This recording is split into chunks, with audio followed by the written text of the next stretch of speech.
Salve, salve rapaziada, ligado em mais um vídeo aqui no canal Henrique Eck. Já viu no título e na thumb, né? O Santos precisa se benzer, meus amigos.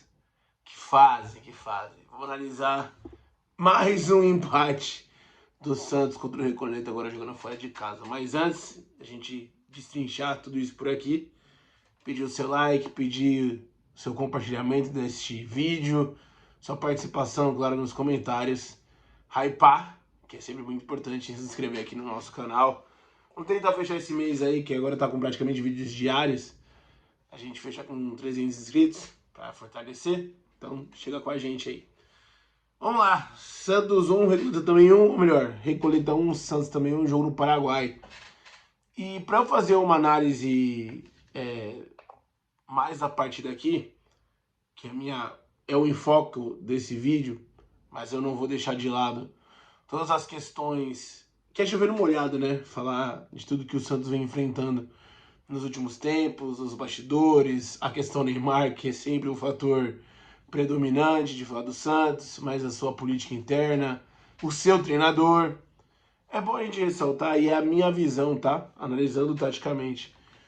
Desde a última vitória do Santos, que foi a 7 jogos no início do mês passado, eu vejo um time do Santos com um pouquinho mais de qualidade. Eu comentei isso aqui na análise de Palmeiras e Santos, também pelo placar de 1-1, em que a gente sabe que o Santos não tem banco de reserva, a gente sabe que o material humano que o Santos tem é muito pouco, mas se o Cuca, seu treinador, utilizasse o Neymar mais na ponta, o Roleiser que vem crescendo, a gente vai falar dele no vídeo de hoje também bastante, que claro, o Neymar jogou bola, mas o Roleiser a cada partida vem se tornando mais regular. Jogasse com bom tempo Roleiser, Neymar e Gabigol, as coisas poderiam sair um pouco melhores. E saíram, por incrível que pareça, se saíram no primeiro tempo. Claro que a torcida do Santos espera mais e nós, como jornalistas, também esperamos mais.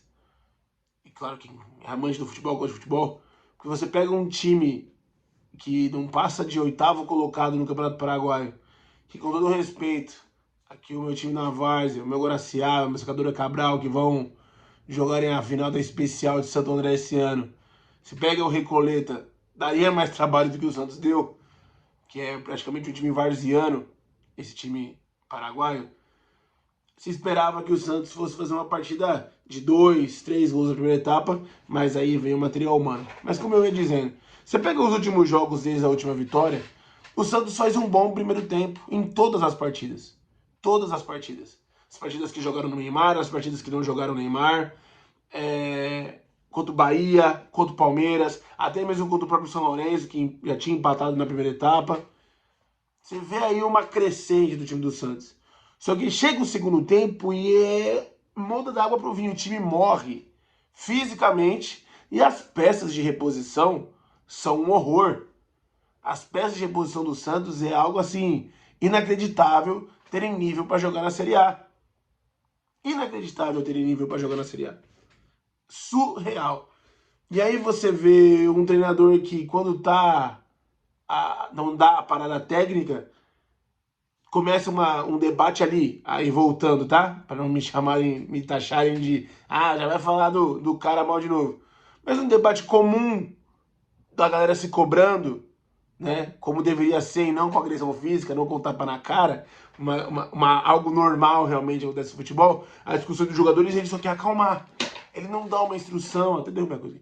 Ele não dá uma instrução, ele fica assim meio perdido. Você pode, não sei se é só uma impressão minha, você que acompanhou o jogo quiser comentar aqui, o cara fica meio perdido no momento da pausa para hidratação e falar em tentar coordenar o time. E o Santos se perdeu, ainda mais com as trocas, ele demorou para mexer também um pouco no time, o time já estava cansado, demorou bastante, mas é aquela coisa, vai mexer para quê? Vai colocar Rony? Vai colocar Moisés? Vai colocar Robinho Júnior? Tá ligado? É complicadíssimo. Eu vou falar aqui das outras questões, vou voltar também, claro, no assunto Neymar e Robinho, que não tem como fugir disso, porque abala também o mental. Mas antes vou pontuar a parte entre aspas boas do Santos que foi eu comentei. O Neymar jogou bola hoje, tá? Não da maneira que a gente se espera, mas da maneira que eu acho que ele aguenta hoje em dia. Dava para ser um pouco mais por seu Reguleta, dava para ser um pouco mais por seu Reguleta, mas o teto do Neymar hoje é esse. Mesmo jogando aberto na ponta, jogando numa outra função, porque ele já vinha jogando mais pelo meio, né? Agora sim com o Roleiser assumindo essa parte do campo, o Neymar voltou a jogar aberto, foi bem nas boas paradas. O time fica muito centralizado com ele e às vezes isso até atrapalha mais do que ajuda. Claro que a qualidade dele é inegável. Eu não sou aqui trouxa da bola, bobo da bola, para falar que a qualidade do Neymar não é imprescindível pro Santos. É. Só que às vezes é tão imprescindível que acaba estragando o resto do time. Teve 2, 3 bolas que era só bom tempo, Roleiser, olhar pro outro lado, que tava o Igor Vinícius passando sozinho na direita 2 vezes.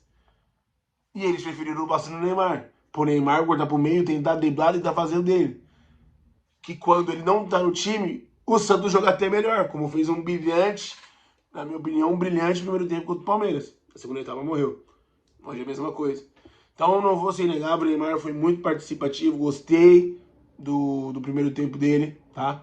Gostei mesmo, não só apenas pelo gol. Já fez o gol lá pra marca dos 40, né, da primeira etapa. Então não dá pra ser leviano e não falar isso. Mas quem me brilha os olhos mais ainda é novamente o Roleiser. O Roleiser assumiu, de fato, o meio campo do Santos e vem distribuindo muito bem o jogo. Volto a falar.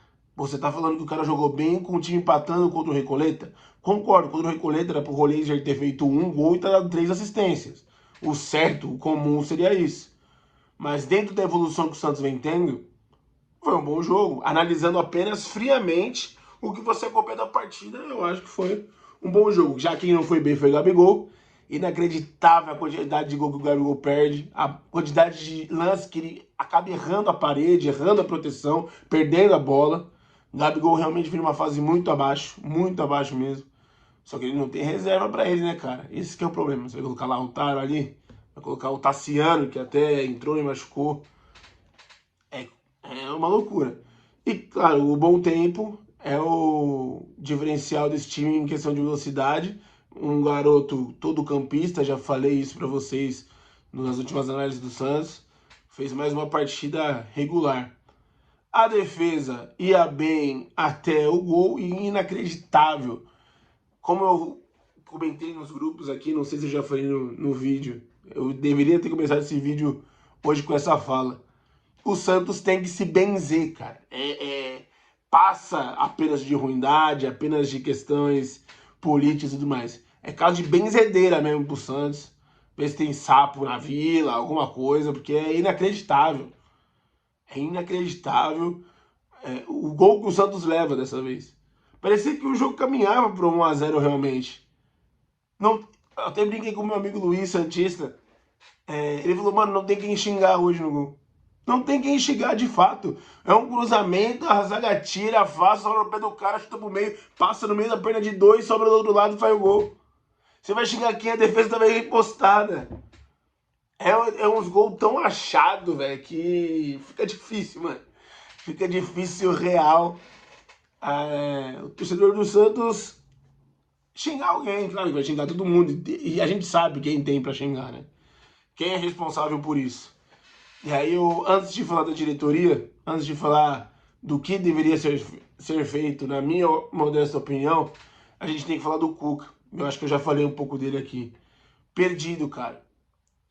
Falei, 7 jogos que eu vejo, embora o resultado não venha uma evolução, é muito difícil para um treinador não saber em qual jogo vai poder contar com alguém, né? Por conta do famoso controle de carga. E no Santos parece que essa questão do controle de carga é ainda mais evidenciada do que nos outros clubes, mais que no Corinthians, mais que no São Paulo, no Palmeiras então nem se fala. Fica mais evidenciado por conta do Neymar, não jogou contra o Palmeiras por conta do gramado, ele já tinha poupado o Neymar em outros jogos, até mesmo contra o Bahia, por motivo dessa bendita de controle de carga. Então fica difícil ele saber com que ele pode contar. O time titular dele é esse que ele levou hoje para campo. É o time de João Schmidt, Oliva, Bom Tempo, Roleiser, Neymar e Gabigol. Cara, é o que ele tem de melhor. Hoje é o inicial do Santos, é básico. Se colocar o Guardiola, se colocar eu ou a minha mãe de treinadora, a gente vai colocar essa mesma escalação, porque são os melhores que o Santos tem. Porque se olha pro banco, você tem Rony, se olha pro banco, você tem Moisés, se olha pro banco, você tem Tassiano, se olha pro banco, tudo bem que o garoto lá, o Gustavinho, ele é até bom de bola, mas é muito novo ainda. Mas você não tem material humano. Arão, cara, Arão. Arão, William Arão. William Arão. Jesus. Entendeu? Então, fica complicado pro Cuca, mas não é só questão, né, que sempre tem que ser pontuado. Era um cara que nem merecia estar onde ele tá. Era um cara que deveria, sim, parar com o futebol. Não vai mais cumprir a pena do crime que ele cometeu há 30 anos atrás. Não vai mais pagar porque prescreveu. Mas o certo do futebol, ele mais cara, velho. Ele mais cara. Tá lá porque, vamos ser sinceros, é amigo da diretoria e é um testa de ferro da diretoria e até mesmo parceiro de Neymar, de pai de Neymar e tudo mais. A realidade é essa. Então vamos falando, com o Vojvoda o time performava menos, jogava menos, mas e todo mundo falava, qualquer empatezinho falava de demissão. Por que não falar de demissão com o Cuca? Realmente, eu tenho que concordar com vocês, com quem fala isso, dizendo. Por que não pede demissão do Cuca agora? Mas mesmo pedindo, dificilmente ele cai da Copa. Dificilmente. Olha, me surpreenderia demais se o Marcelo Teixeira, diretoria do Santos, tivesse a coragem de mandar o Cuca embora agora. De verdade. Eu ia até fazer um vídeo fora de hora aqui para falar, olha, eu errei e iria aplaudir. Não vejo, acho necessário, mas também não vejo quem venha fazendo algo diferente. Eu brinquei aqui, pode vir o Guardiola. Não tem muito o que fazer. E aí vem a parte da diretoria, né? E principalmente Alexandre Matos. Cara, estava comentando também, isso antes do jogo do Santos, tá? Comentei isso, se eu não me engano, foi no feriado, na sexta-feira, com um amigo meu, falando de Santos, falando de futebol. E como o Alexandre Matos, ele é um cara superestimado no futebol. Vamos ser sinceros, qual o último grande elenco que o Alexandre Matos montou na sua carreira? É o Palmeiras de 2016, Palmeiras de 2018, aí depois ele vai pro Cruzeiro, aí ele vai pro Atlético, né? Se eu não estou enganado, é ele, lá no Atlético Mineiro, quando o Galo ganha o Brasileiro, é ele, mas um elenco que não foi montado por ele, já estava sendo montado anos antes.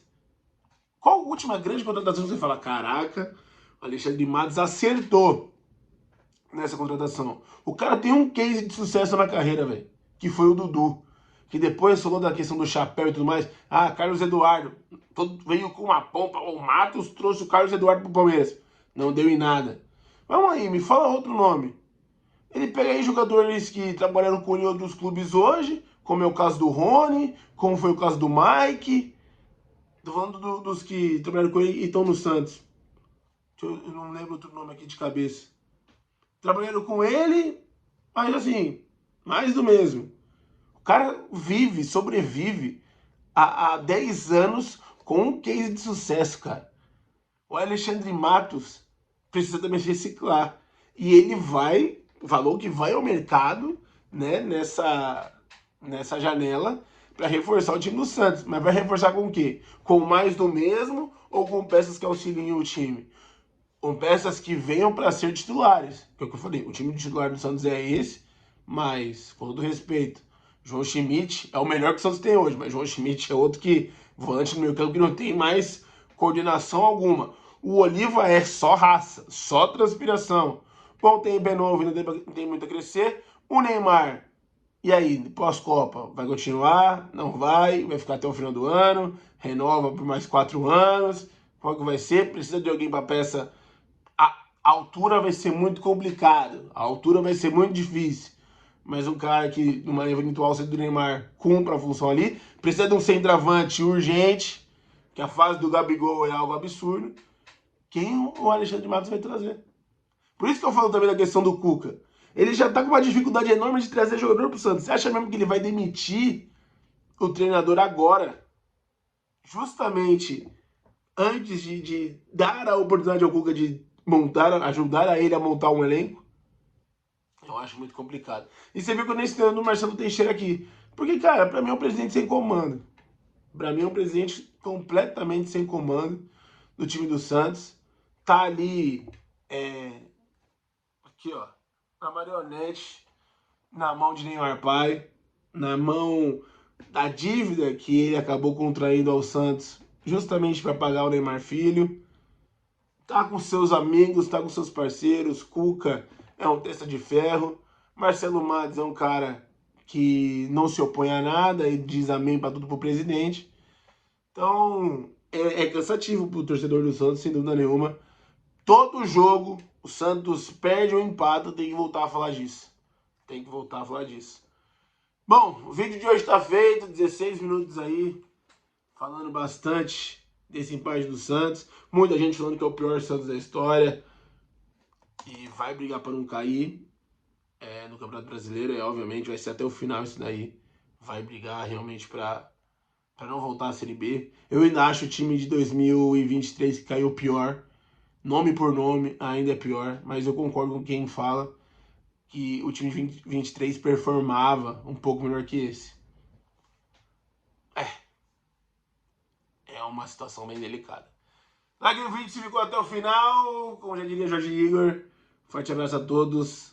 Like, compartilhamento, a sua opinião, claro, você deixa nos comentários. E a gente volta amanhã para analisar Corinthians e Santa Fé. Beleza? Valeu, até mais.